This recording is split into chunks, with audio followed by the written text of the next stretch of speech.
لبیت الحمرا نے جادوگر کی بات پر عمل کیا اور تعویذ کو حضور علیہ الصلاۃ والسلام کے گھر میں کسی جگہ چھپا دیا۔ تعویذ کے اثر سے حضور صلی اللہ علیہ وآلہ وسلم بیمار ہو گئے، آپ کو بخار اور سر درد ہونے لگا، آپ کو نیند بھی نہیں آ رہی تھی، آپ کی طبیعت بہت خراب تھی۔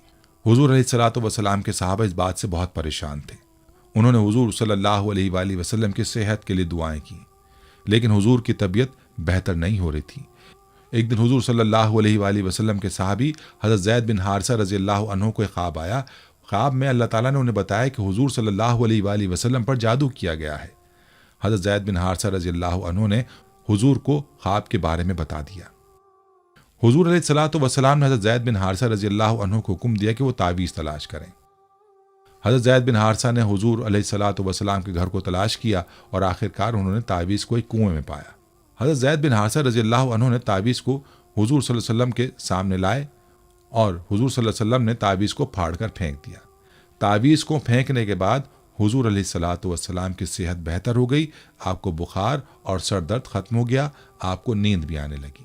جادوگرنی کو معلوم ہوا کہ حضور کی صحت ٹھیک ہو گئی ہے۔ آپ نے حضور علیہ الصلاۃ والسلام سے معافی مانگی اور حضور صلی اللہ علیہ وآلہ وسلم نے اسے معاف کر پایا اور حضور علیہ الصلاۃ والسلام نے اسے معاف کر دیا، لیکن اسے سخت سزا دی گئی۔ اسے مدینہ منورہ سے نکال دیا اور اسے یہودیوں کے علاقے میں بھیج دیا۔ فتح خیبر کے بعد رسول اللہ صلی اللہ علیہ وآلہ وسلم کچھ دنوں تک زرعی زمینوں اور باغوں کے انتظامات اور غنائم کی تقسیم کے کاموں میں مصروف رہے۔ ظاہر ان کاموں کے لیے قیام وحی ضروری تھا۔ اسی دوران ایک عورت نے جس کا نام زینب بنت الحارث تھا، جو سلام بن مشکم کی بیوی تھی، رسول اللہ صلی اللہ علیہ وآلہ وسلم کو زہر دے کر نعوذ باللہ ہلاک کرنے کی سازش کی۔ اس نے پروگرام بنایا کہ رسول اللہ صلی اللہ علیہ وآلہ وسلم کو بکری کا بھنا ہوا گوشت پیش کیا جائے اور اس میں زہر ملا دیا جائے۔ پہلے اس نے صحابہ سے معلوم کیا کہ آپ صلی اللہ علیہ وآلہ وسلم کو بکری کا کون سا حصہ مرغوب ہے۔ لوگوں نے بتایا کہ آپ بکری کی ران شوق سے نوش فرماتے ہیں۔ اس منحوس عورت نے بکری ذبح کی اور اس کا گوشت زہر آلود کر دیا، خاص طور پر بکری کی ران پر زیادہ زہر لگا دیا۔ آپ علیہ الصلاۃ والسلام کے خیمے میں لے کر آئی۔ آپ مغرب کی نماز ادا کر کے خیمے میں تشریف لائے۔ دیکھا تو ایک عورت خیمے کے باہر آپ کا انتظار کر رہی تھی۔ آپ نے اس سے آنے کا سبب پوچھا۔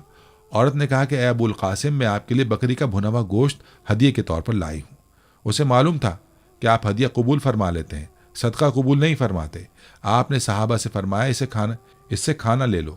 اس کے بعد آپ صلی اللہ علیہ وآلہ وسلم نے صحابہ سے اس وقت جو وہاں موجود تھے کھانے کے لیے فرمایا۔ آپ نے بکری کا بازو لیا اور اسے منہ میں رکھ لیا۔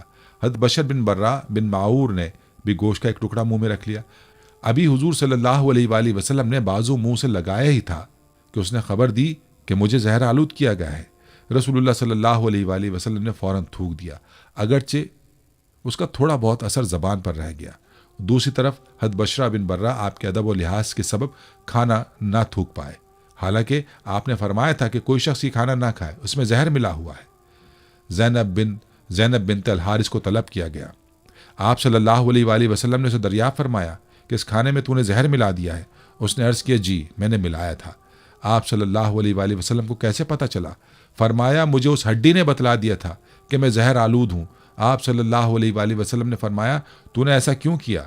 اس نے کہا کہ میرے باپ، چچا اور شوہر قتل ہو گئے، میری قوم بھی تباہ و برباد ہو گئی۔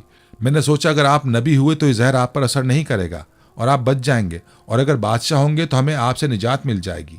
آپ نے اسے کچھ نہیں کہا، جانے دیا۔ صحابہ نے بھی عرض کیا کہ اس کو سزا ملنی چاہیے، مگر آپ نے درگزر سے کام لیا۔ انبیاء کی یہی شان ہوتی ہے، اور ہمارے حضور تو عفو درگزر میں سب سے بڑھ کر تھے۔ جن صحابہ نے گوشت منہ میں رکھ کر تھوک دیا تھا ان پر زہر کا اثر کم تھا۔ آپ نے ان سے فرمایا کہ سر میں پچھنے لگوائیں، یعنی فاسد خون نکلوائیں۔ صحابہ رضی اللہ عنہم نے ایسا ہی کیا، البتہ حضرت بشر بن برہ زہر کے اثر سے وفات پا گئے۔ رسول اللہ صلی اللہ علیہ وآلہ وسلم اس واقعے کے بعد 3 برس تک حیات رہے، لیکن اس زہر کا اثر محسوس فرماتے رہے، یہاں تک کہ مرض وفات میں اس کا اثر کچھ زیادہ ہی محسوس فرمایا۔ ایک روز حضرت عائشہ رضی اللہ عنہا سے فرمایا، اے عائشہ، میں نے خیبر میں جو کھانا کھا لیا آج تک محسوس کر رہا ہوں۔ اسی لیے علماء فرماتے ہیں کہ حضور علیہ الصلاۃ والسلام نے شہادت۔ دوستو، آپ صلی اللہ علیہ وآلہ وسلم کی سیرت طیبہ ایسی تھی کہ آپ نے کبھی اپنی ذات کے لیے کسی سے بدلہ نہیں لیا اور نہ ہی کسی ذاتی وجہ سے کسی کو سزا دی یا کسی سے عداوت رکھی۔ آپ نے دنیا کو اسوہ حسنہ کا ایسا نمونہ دیا جو قیامت تک آنے والے لوگوں کے لیے قابل عمل مثال ہے۔ اللہ تعالیٰ سے دعا ہے کہ مسلمانوں کو سیرت النبی کی پیروی کرنے کی توفیق عطا فرمائے، آمین ثم آمین۔ ناظرین، یہ تھی ہماری آج کی ویڈیو۔ امید ہے کہ آپ کو ہماری آج کی یہ ویڈیو پسند آئی ہوگی۔ اگر ویڈیو پسند آئی ہے تو اسے لائک کریں اور اپنے پیاروں اور دوستوں کے ساتھ بھی ضرور شیئر کریں۔ کمنٹس میں آپ ہمیں بتائیں کہ آپ اور کن موضوعات پر ویڈیو دیکھنا چاہتے ہیں۔ اس کے ساتھ ساتھ آپ کمنٹس میں ہم سے سوالات بھی پوچھ سکتے ہیں، لیکن یہ سب کرنے سے پہلے ہمارے چینل کو سبسکرائب کر لیں اور بیل کے بٹن کو بھی پریس کر لیں تاکہ ہماری آنے والی مزید معلوماتی ویڈیوز کا نوٹیفیکیشن آپ کو بر وقت مل سکے اور آپ علم کے اس خزانے سے مستفید ہو سکیں۔ اب ملاقات ہوگی آنے والی ویڈیو میں، تب تک کے لیے خدا آپ کا حامی و ناصر ہو۔ فی امان اللہ۔ نحن نحارب لكي نجلب النصر للحق والدين